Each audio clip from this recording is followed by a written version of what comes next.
ఒంగోలు నగర ప్రేక్షకులకు నమస్కారం. వార్తలు చదువుతుంది మీ మాధురి.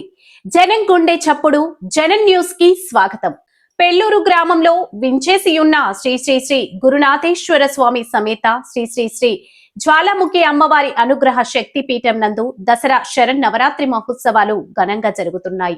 సెప్టెంబర్ 22వ తేదీ నుంచి అక్టోబర్ 2వ తేదీ వరకు జరుగుతున్న దసరా శరన్నవరాత్రి ఉత్సవాల్లో భాగంగా 10వ రోజు బుధవారం జ్వాలాముఖి అమ్మవారు భక్తులకు మహిషాసుర మర్దినిగా దర్శనమిచ్చారు.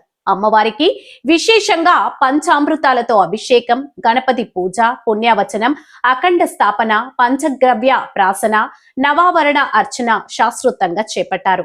సాయంత్రం ప్రతిరోజు చండీ హోమం, కుంకుమ పూజ, పల్లకి సేవ, అమ్మవారికి ఊంజల సేవ, విశేష హారతులు నిర్వహించడం జరుగుతుందని భక్తులు విశేషంగా పాల్గొని జ్వాలాముఖి అమ్మవారి అనుగ్రహానికి పాత్రులు కావాలని నిర్వాహకులు ప్రసాద్ స్వామి తెలిపారు.